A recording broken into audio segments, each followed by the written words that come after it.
Good morning, folks. It is Matcha morning, and I don't know what episode this is. It's my third by myself. I never know what I'm going to talk about until the moment this camera turns on. But let me think. Some very interesting things have gone on that I've just been noticing myself, little correlations and patterns forming. How can I put this? As I think many people, at least people who listen to me, probably already are listening because they relate to something, and probably those that don't have already stopped listening or never had the time or energy or patience to listen anyway. So I'm probably speaking to the converted, so to speak. I pay attention to patterns. And now, of course, what I'm going to say is my perspective, the way I see things. I don't even know sometimes what, you'll see your things, I'll see mine, my way. You may see it this way, things will overlap, I don't know. But I'm going to share with you what I'm noticing. Well, one thing, I made a post a couple of posts that I want to bring up that kind of tie in. I made a post about what the Canadian government did to the Inuit people in the 60s and 70s.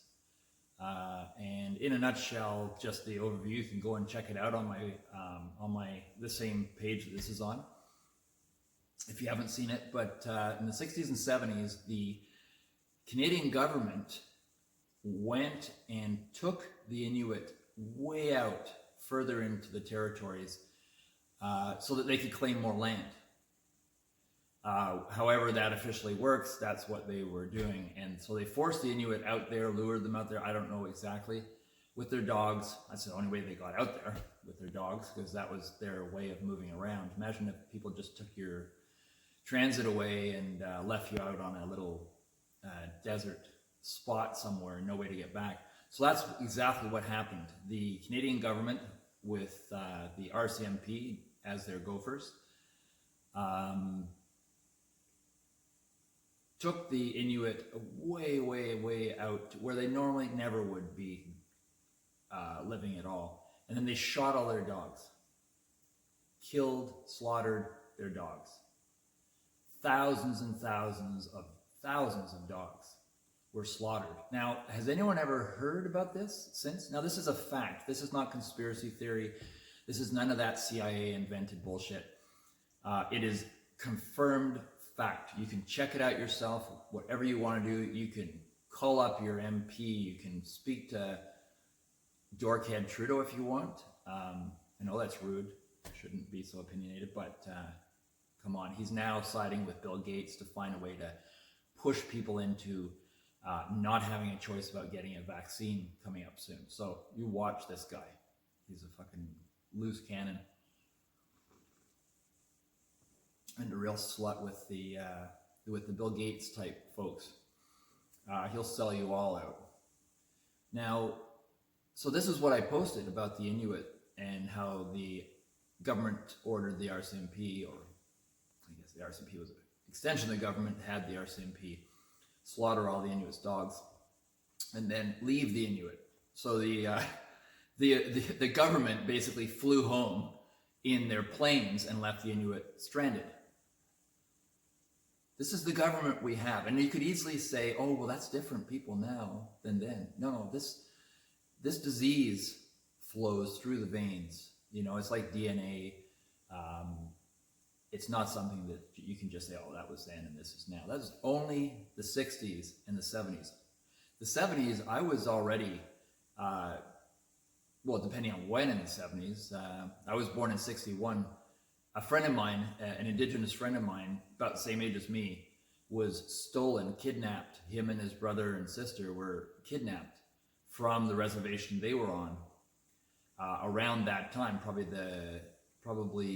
late 60s, early 70s, I'm going to guess. And just lured them away, drove away, kidnapped them. They never ever saw their parents again. They were split up as well from each other, forbidden to speak their own native tongue. Beaten, Bible in one hand and switch in the other kind of thing. All kinds of horrible, horrible things were done to them. this is a reality. This happened in my lifetime. This is not some ancient history. The reason why I posted this was I was hoping to draw a parallel for all those people that defend the official rulings and orders and censorship of pretty well everything we say. Righteously, like they can do no wrong and never have. Wake up. I'm trying my best to wake people up. And this has nothing to do with any virus. Put that aside if you feel really defensive and you got to defend that whole thing.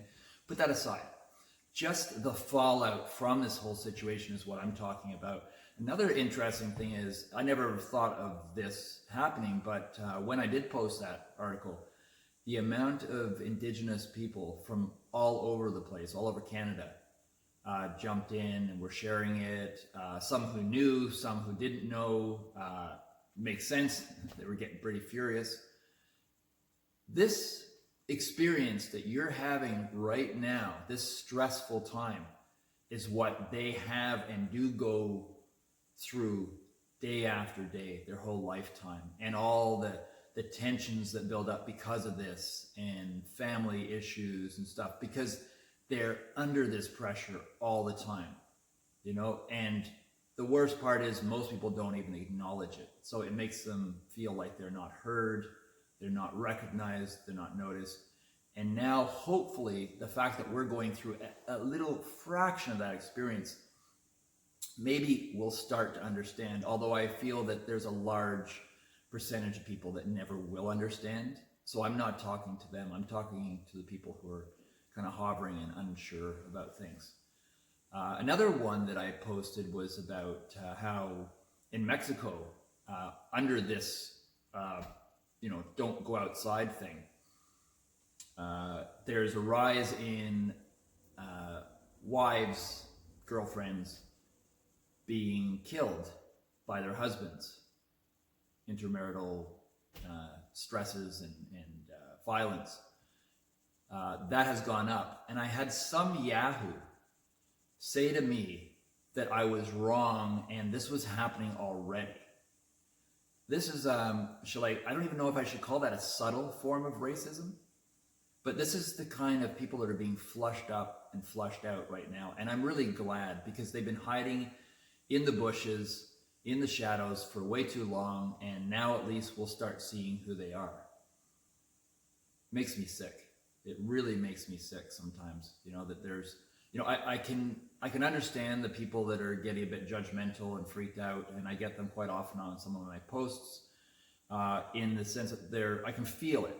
They're in fear and they're not really sure what to do. They're defending the government. They're defending, Gates, whoever. And I get it. They don't know which way to turn. They're buying into the illusion, and they're afraid.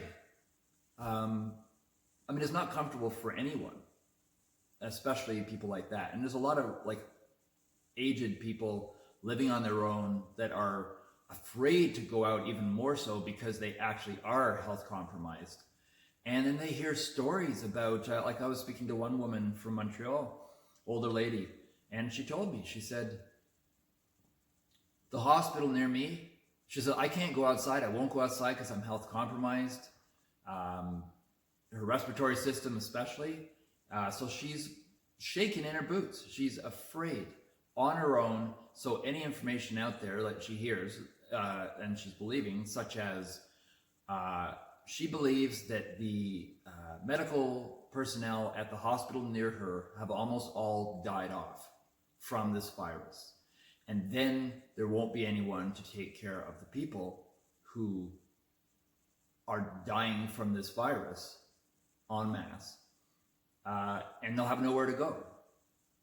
And I didn't have a heart to say, I didn't want to argue with her. I felt really horrible, and it's just really sad and tragic that a lot of these people are victim to this situation. And I'm, by myself, I'm speaking out my truth. I'm doing my best not to be reckless. I'm really careful in what I say and how I say it, but I want to do my best in helping people to make sense of things going on. And there's a lot of misinformation promoted by the government, good old Trudeau, and outside of that, obviously. So this is just some of the stuff that I've just been, mulling over in my mind.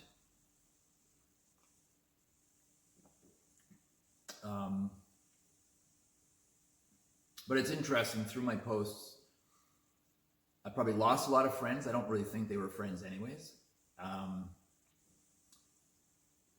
And I've made a lot of friends. And it's really neat how this is really, as I mentioned earlier, flushing people out and showing them for who they really are. And in that sense, it's really, really good. And even within ourselves, myself, yourself, many of us are learning who we are and finding our own center, our own truth, and what even that means. And even that speaking about your own truth, your own heartfelt barometer telling you something, it's the truth, in my understanding, is not a word. It is not a something that someone else can dispute. It's and argue with. It's a resonance.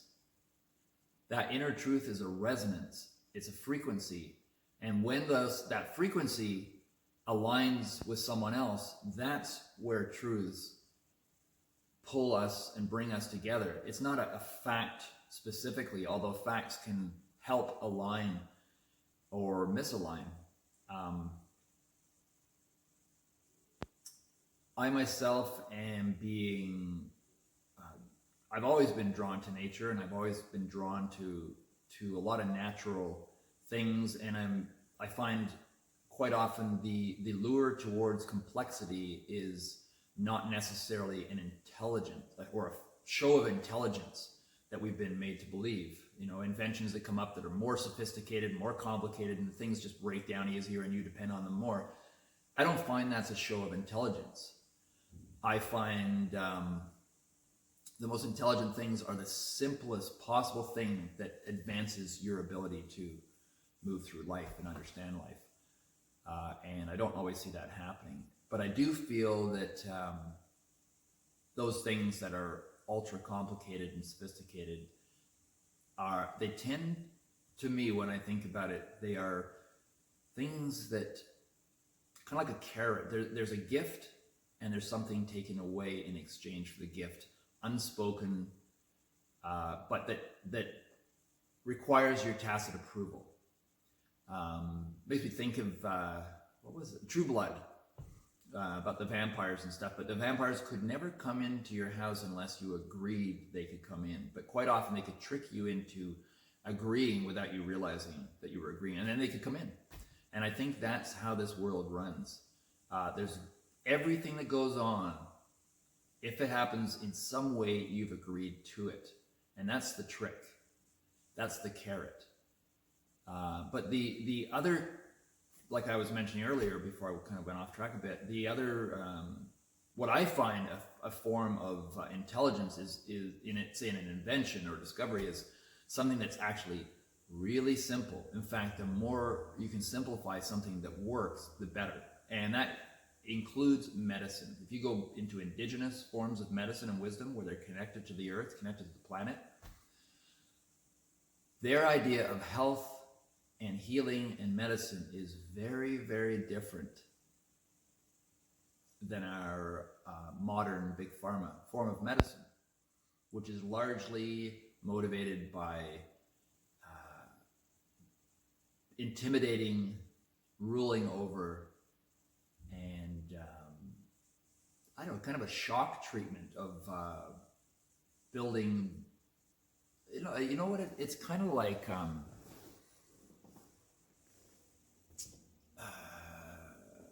What would it, if I could put this in the right words, it's maybe kind of a Stockholm syndrome sort of thing, where someone who's kidnapped falls in love with their kidnapper, kind of thing is all through the trauma. Is that Stockholm? I don't know why I'm feeling like that's not the right word. And that I think I'm still half woken up. But you know what I mean. I don't want to go too far into it, but I do feel that a lot of what's going on, the people that are defending what I feel is a very illusory version of reality, a very structured, artificial form of reality with its carrots and with its shock treatment. It's kind of like, here, have a carrot, shock. Here, have a carrot, shock. Gradually, those people will defend that system with their lives. And it seems that it kind of burns down the bridge to their heart, the ability to go within and find their own wisdom. So they're fully dependent upon the system, upon the structure. And that's a scary thing, but it is enlightening throughout this whole process that I've been noticing.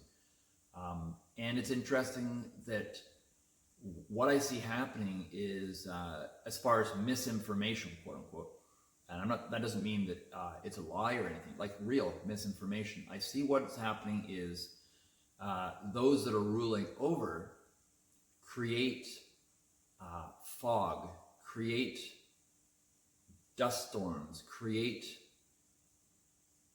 this confusion by flooding the system full, YouTube, wherever, full of misinformation themselves to drown out and confuse those that are looking for information, so they can't tell what is real, what is not real, what is truth, what is not truth, including, like the CIA invented term, conspiracy theory. It's a way of discrediting people, confusing people.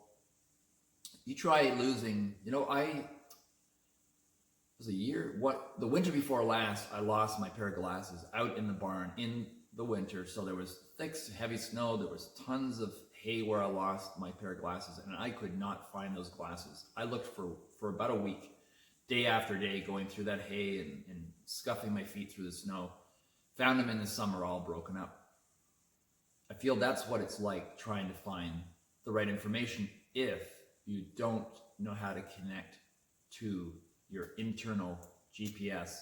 And the extension of that, one of them, is your immune system, your own body's ability to fight off pathogens. That's just a little side point. But we have a built-in ability to sense real danger, to sense real bullshit. And the ones that rule over have made it their business to burn that out of us, condition that out of us, shock that out of us, traumatize that out of us, lure that out of us, get us to sell our soul for whatever it is they're offering us. Faster internet, quicker this, better processed, quote unquote, food. Beliefs that genetically modified organisms are edible and better for us and save the world, save starvation. The belief that someone who has no knowledge of anything other than business and causing the deaths of millions. I didn't say anything about Bill Gates, just so you know. But the belief that that kind of person is going to save the world and that kind of person only cares about helping humanity. And yet, as an example, that kind of person has a track record of horrible things they've done, but people forget. And it's interesting too, just as a good example, you can get people who are really into protesting and they're fighting for their town where Nestle has come in. It's almost like that little fight now is politically correct, and people aren't going to challenge you if you go out and protest that because it's kind of cool and you're a cool, fashionable radical because it's safe to do so. Do you think people throughout history that have stood up and risked their lives to make a change that benefited us today made sure that everything was safe before they spoke up? No. And that's what I see that as, because a lot of those people I have in the recent past sent comments to or messages to, thinking, well, they were protesting Nestle, so they must understand about Big Pharma and, Monsanto, Bayer, who all control everything. They control the hospitals, they control the universities, they control the colleges. And I have direct experiential, physical experience with these situations. And whoever else was in that audience, or the many audiences that I have been in, and those professors at Guelph University when I was taking my B course, who, when I asked certain questions, said, I can't answer that. And I would say, why? And they'd say, because Bayer is funding Guelph University, and I would be fired if I answered that truthfully. This is the kind of shit that's the truth. And these are the breadcrumbs that, if you care at all to wake up, are there for you everywhere. Like the story about the Inuit and their dogs. And also the breadcrumbs are also the responses you might get if you care to pay attention to posts like that. The comments from Indigenous people speaking their truth and their frustrations. But so many people, I find it so frustrating, so many people just turn a blind eye, defend people that I just don't feel should be defended. And I can't help but feel that, okay, on one level there's fear that controls them. But I think a large portion of it is investment. I think a lot of people are invested, whether it's financially, whether it's psychologically, emotionally. But I feel that most of this is the lack of willingness to even look within, because they're afraid to lose what they've invested in. And this goes throughout history. This is like academics. When Raven was in university, honor student, it was plenty of information. She wrote papers on it where professors who were tenured and nice and secure, and they could go and drink their whiskey and milk without being fired because they could. They invested their life's work to get tenured into whatever their theories were that they felt were fact. And then other scientists would come up with something that blew their theory to smithereens. But they could not let go. They fought for that theory because they didn't want their books to stop selling. They didn't want their image, their ego was so attached to it that they fought for it. And this is what's happening in the world as well. I just find it so sickening at times, but I keep reminding myself I've got to have compassion. I've got to have faith in humanity.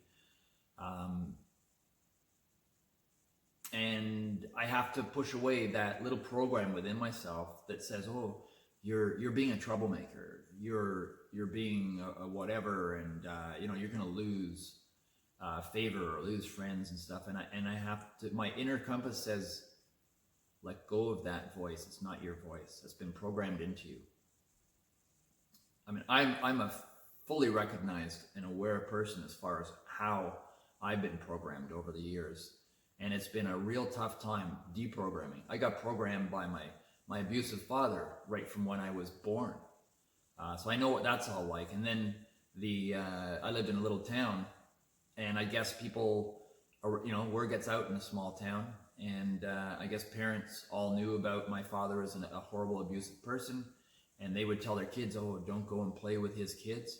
And then what the kids do in the school bus, they beat the shit out of me, pull my ears, harass me with name calling. And then when you have someone who's already beaten down, they take that on. And even though they may fight back, there's a part of them that believes what they're being told. So I had to really work my way out of that. And it took me a lifetime. I'm still in some ways working through that. And I feel that that's why I've recognized this kind of pattern of abuse that we're all in. rather than defending it. That's how I feel. So yeah, I keep telling myself to speak my truth. At this point, I've decided that all those little voices in my head that tell me things like, oh, well, what if you lose this? What if you lose that? What if this and that, da da da da? And I'm just telling myself that those voices are not coming from my heart. Listen to my heart. I have no need to fear losing anything. If it's something that I'm going to lose, it's already lost. Whether I play the game or not. I still, I don't even need to make excuses. That's stupid. But yeah, so that's what I'm doing, is I'm following my heart, and daily I have to weed through all the voices in my head and figure out which ones are programs and which ones are coming from my heart. It's a constant cultivation, raking through the soil and picking out the weeds. It's not an easy process, but as I go, it's very fulfilling. And I notice that as I speak my truth, as I said earlier, there are those that fall off the wagon, so to speak, or drop off the wagon. There are those that shout accusations and alarm. I have no power over that. Those people have their own choice, and they can get into that little boxing match with themselves and shadow project all they want. It's part of the process. Some of them will wake up, some of them won't. Some of them it's coming from a good place, a limited good place, and some of them it's not, and their true nastiness is coming out. It really depends on the person. Like some of the racist comments I got the other day. And yes, everyone's angry. Do you ever have a situation, I'm sure you have, where your leg goes asleep and it's numb, doesn't hurt while it's asleep, unless you try and walk on it. Although if it goes asleep while you are asleep in bed, say you're like I know with your arm, and then you roll over, you almost break your arm because you don't know how to protect it. But yet, when it wakes up, it's a really painful process. And of course, most people know that's what it is, and they don't get freaked out, and they know it's just this extreme pain coming from their arm or leg is a normal thing, and it's actually a good thing. Not too many people keep their arm or leg asleep where it doesn't hurt just to keep it there, but I feel that that's what people are doing nowadays in a lot of cases. They're trying to keep their leg asleep or keep their arm asleep, metaphorically speaking. And because they don't have the connection with their inner compass, their heart, to tell them, oh yeah, well, no, it's right to wake this up, this part of my body up. It just makes so much sense. So yeah, the ones in control, it is to their benefit that they keep us powerless. They keep us disconnected from our heart. Because then we become followers, we become soldiers for them as they take our freedom away day by day. And once again, just a reminder, this has nothing to do with CV. This has nothing to do with the virus. This has nothing to do with whether or not, that whole argument of whether or not it's real or not. I don't even want to get into that. It's just a waste of time. It's another piece of clutter. It's another trap that has been set for us to argue over and find our differences, divide and conquer. It's great. Everyone's busy arguing amongst each other while they should be getting together and saying no to the powers that be. This is bullshit.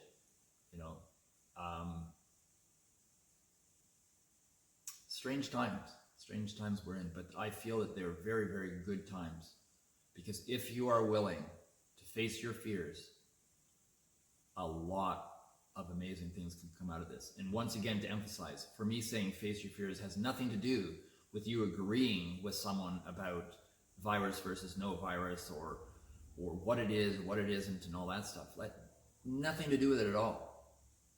You don't have to agree with someone saying something like that to agree with the topic that I'm bringing up, which is, the something way worse. And that's what a lot of people are saying when they say it's things like it's going to get worse before it gets better. And many other sayings. It's not talking about a virus. It's talking about what's happening because of this situation. Indirect. The virus purposefully, intentionally, man-made or not man-made, something else or what it is, doesn't matter. The situation is being hijacked, at least, by the powers that be. I don't, call them all kinds of names. The controllers, the puppet masters, whatever. The ones that are censoring us. The ones that are censoring legitimate professionals, scientists, doctors in the profession are being silenced, who are speaking their truth right now.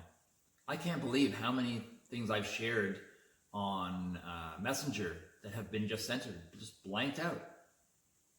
Between two consenting adults sharing good information from doctors, trained, hands-on in the profession, from scientists.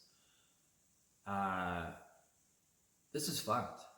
And what is fucked is that there are still people fighting for this illusion to be, this blanket to be pulled over us, the power to be taken away from us, the freedom to be taken away from us.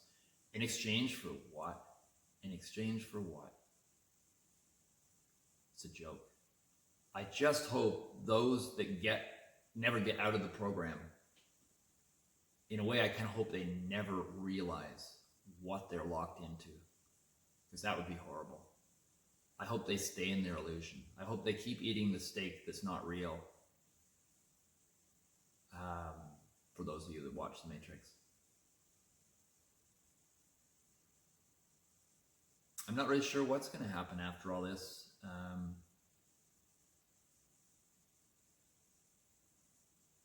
But I think it's all going to be good. I know one thing, I'm finding a lot of friends out there that I never knew I had.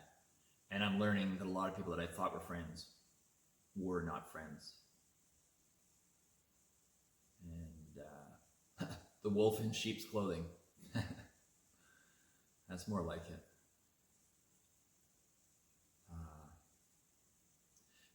I don't know, it's sad. The emotions that come through me are sadness, happiness, all kinds. It's conflicting emotions coming up as these things go on. I'm always an optimist. I always, if anyone who doesn't know me, you can look up my track record, ask people about me. Everything I do is motivated by helping people heal, helping people find out about themselves more. I'm a very compassionate individual. So anyone that thinks or believes the program that I fit into the troublemaker category, just look at my track record. Why would I just turn around and change overnight? It doesn't make sense, right? So there's one good indication for you to consider what I'm saying. As far as, no one knows what's going to happen later. I know that there are areas in the States through my network of friends who own restaurants and other businesses that things are starting to open up. My good friend Michael, who has a Italian restaurant in Florida, let me know about how they're able to have, I think 25% of their restaurant open, spread out, and he's setting up an outdoor tent for more people to be.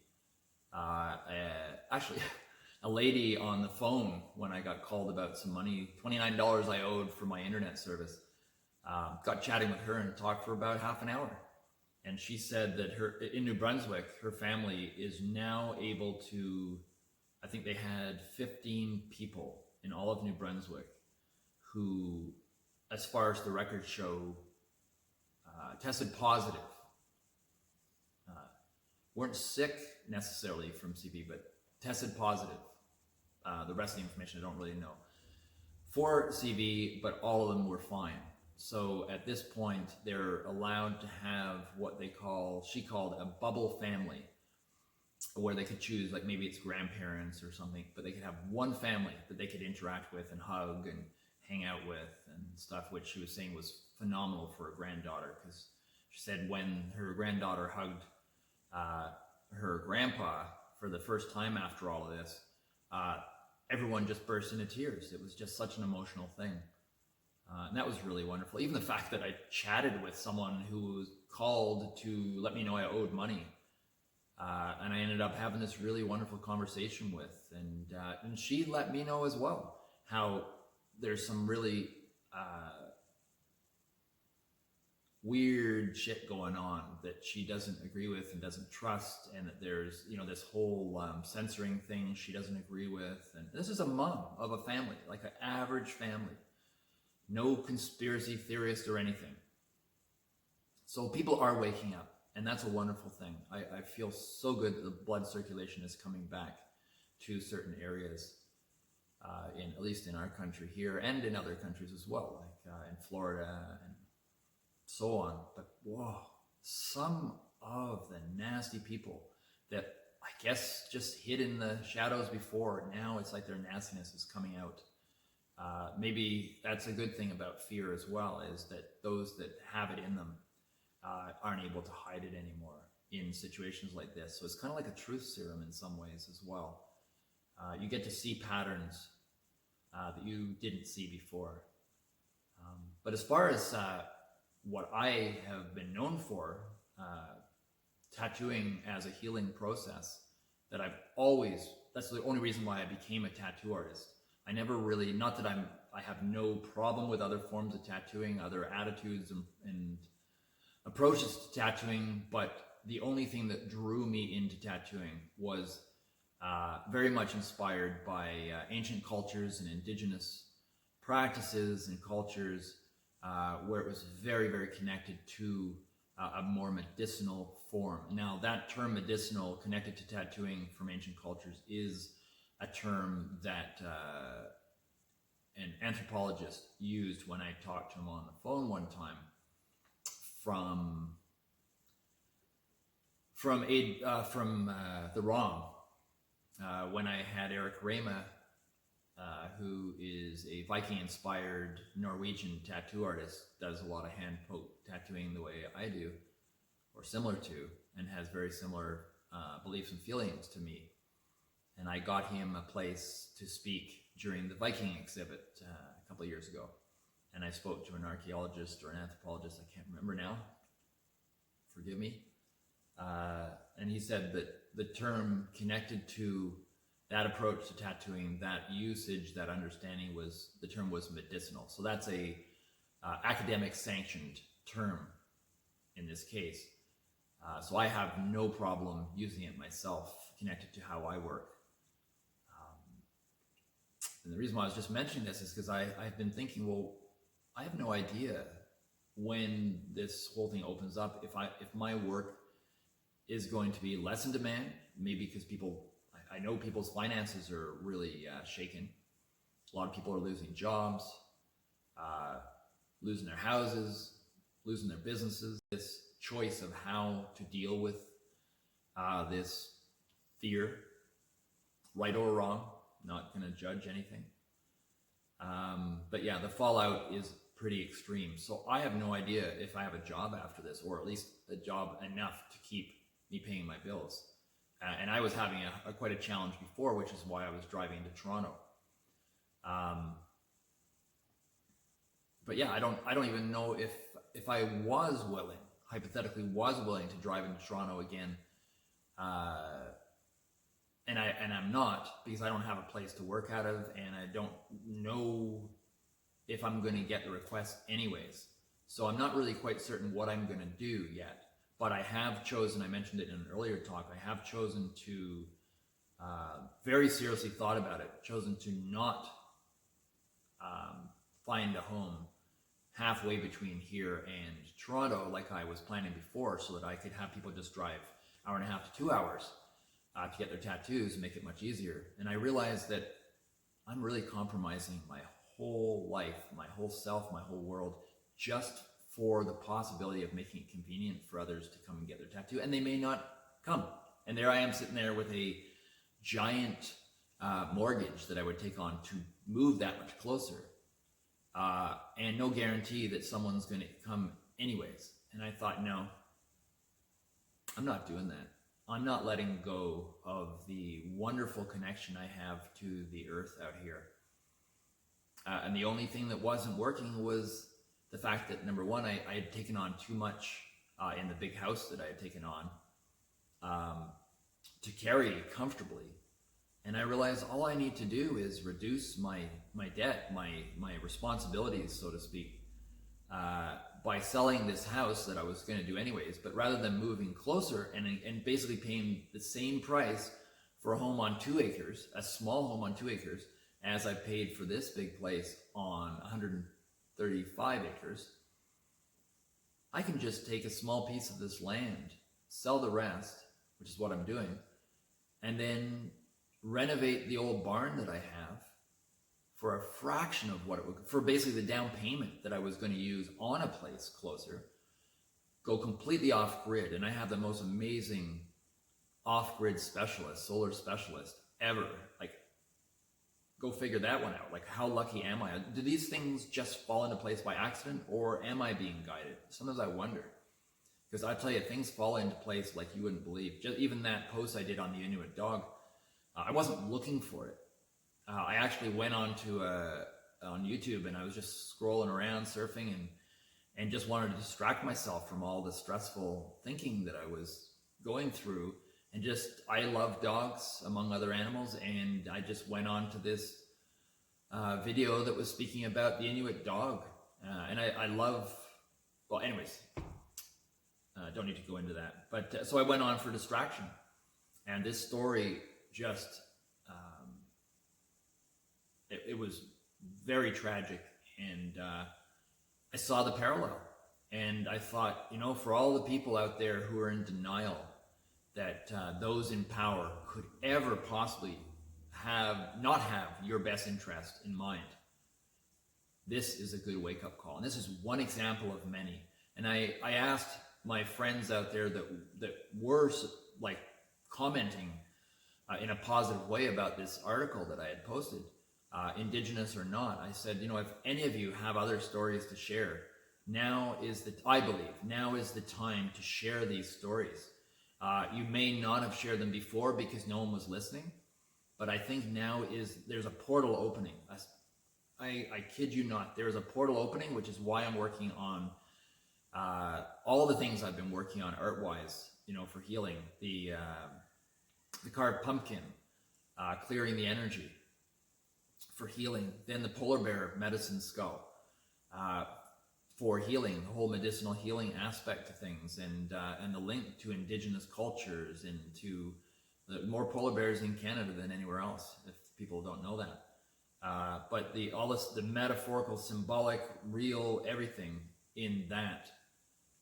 And even the idea of taking an old, sort of thrown away, discarded thing such as a skull that has formed and done what it needed to do through the bear's life, and then was hunted by an Inuit hunter, fed his family, his community, and then was brought home by someone out there, non-Indigenous, doing work, and then was left in a shed for 15 years and in pretty bad condition. I took that, and I like the symbolism of taking something that's old, that is related to death, that is discarded, and even that some people would have politically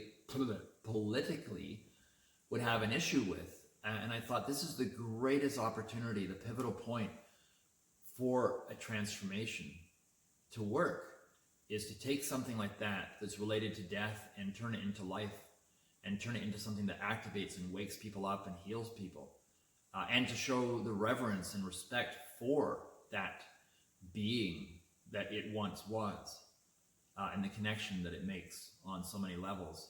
And then from that project, working on the church door portal project, which if you don't know anything about, you can go on to my artist page, both on Facebook and on Instagram. That's why I'm working on this portal project, is because it's not to make a portal, just for clarification. It's recognizing that there is a portal opening, a potential doorway into a way better future. But it's pivotal, and it won't be open for long, and then it closes again. And then you miss your opportunity or not, or you take advantage of that opportunity. So I'm doing this door project to enhance the possibility that people will recognize this opportunity and walk through that portal, and follow their inner GPS, excuse me, their heart, and not fight for an illusion. And once again, to remind you, anyone that gets activated by me saying that they're fighting for an illusion, I'm not talking about whether or not some virus is real or not. This is not what I'm talking about. I'm talking about the illusion surrounding this issue. That the virus situation, we'll say, is blinding us from recognizing like a deer in headlights. So whether it's real, whether it isn't, that's nothing to do with what I'm talking about. I'm talking about how that situation and that fear promoted, real or not real, doesn't matter, is being hijacked, utilized, whatever it is, maybe manufactured, at least aspects manufactured, to further anchor us, chain us, shut us off from our true abilities, our true powers. And I know there's voices out there cackling and going, oh my God, he thinks we're some kind of magical being. I think magical is something, or supernatural is something, a perspective from those that don't perceive our true potential. It's just natural. We have been so long disconnected from what our true potential is that we don't even know anymore. And that's why, one of the reasons why I have such a connection with my Indigenous friends out there and their situation. Because imagine when your connection was only 100 years ago, and only within that time period, you've had it slaughtered out of you, beaten out of you, list goes on. And at the same time, a teeny little smattering of people recognizing what's going on and maybe standing up and saying something about it, but the rest have all just bought into the illusion again, and even jumping in, thinking they're compassionate people and saying, oh, well, I think they're just a little overreacting and they're da-da-da-da, and they don't get reality. That's all bullshit. Sorry. I don't accept that bullshit. But now it's happening to us on another level. I always told my Indigenous friends that I believed that what's happening has happened and is happening to them, that sort of kind of an extermination, at least it's like a book I read once. It was Kill the Indian, Save the White Man. I don't know if it's the exact words, but it was basically, don't physically kill someone, but kill their soul, and therefore turn them into, quote unquote, the white man. Because minus that soul, minus that connection, minus their roots, and their roots also were their language, which they were forbidden to speak. That is part of their roots. In their language was their connection to everything. So now they're left trying to recover from abuse throughout their whole lives, from this systematic form of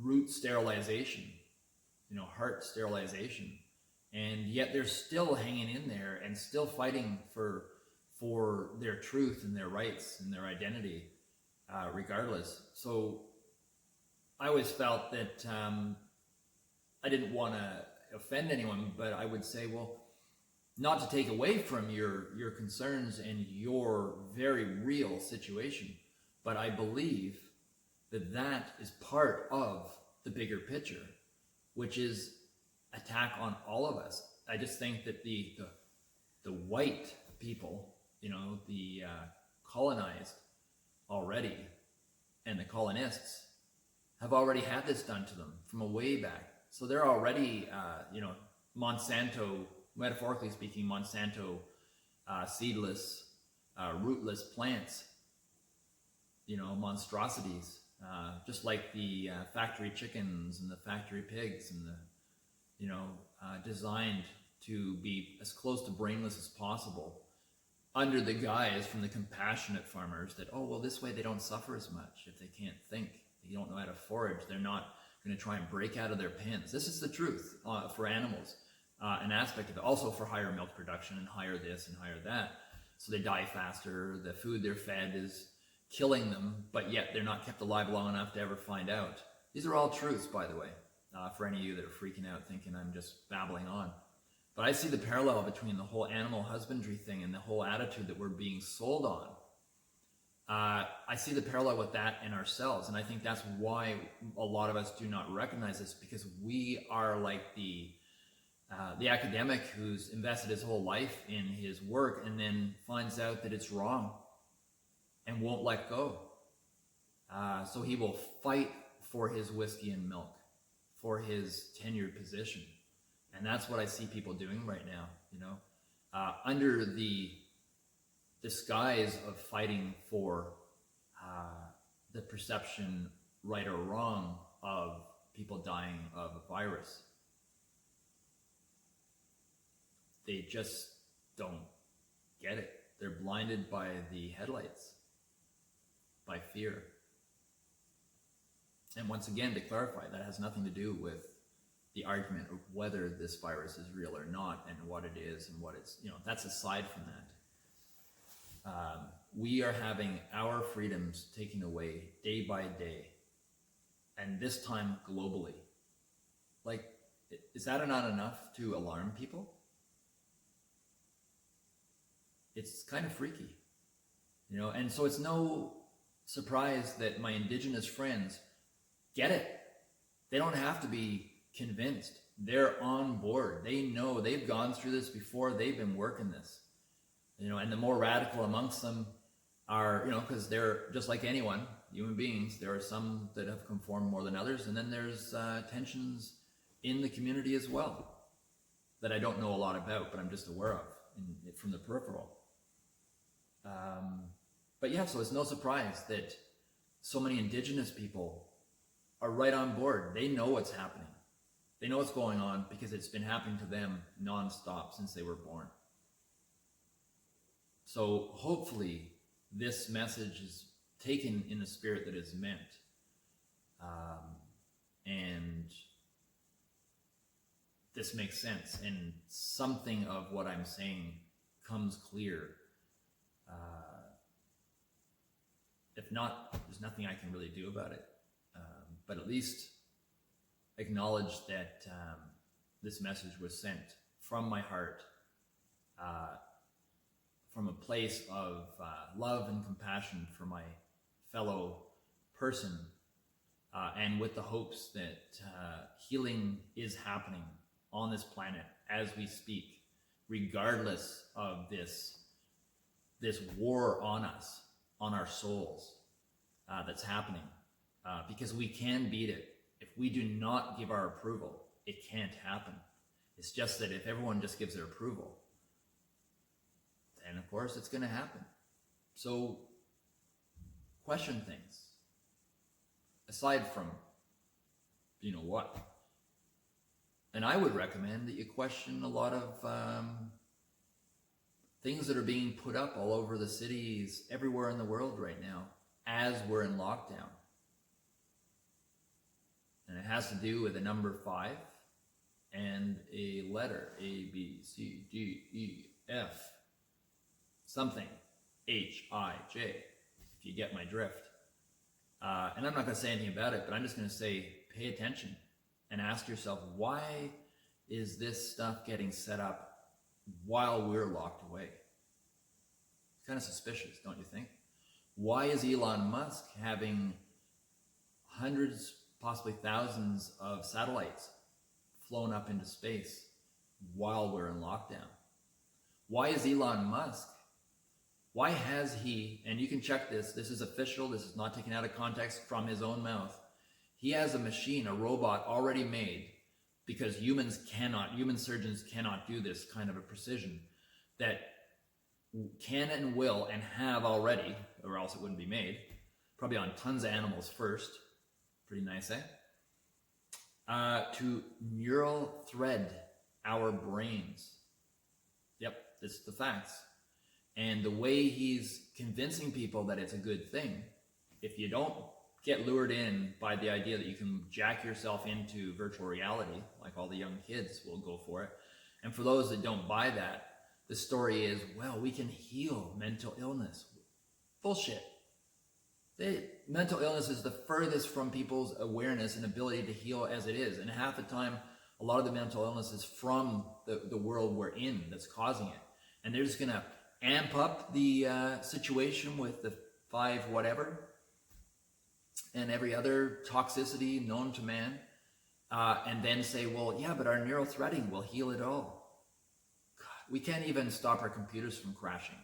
So you get my drift, right? It's pretty fucked up. But what is fucked up is that people aren't getting it. Or maybe they are. Maybe more people are getting it than I realize. I don't know. But I welcome people's comments. The 3 or 4 of you that have watched it. It's kind of funny, eh? But anyways, I'm going to say goodbye. I think this is the longest talk I've ever had. 56 minutes, going on 57. So at 57, I'm going to say goodbye. Have a wonderful day. And I really welcome your comments. Thank you.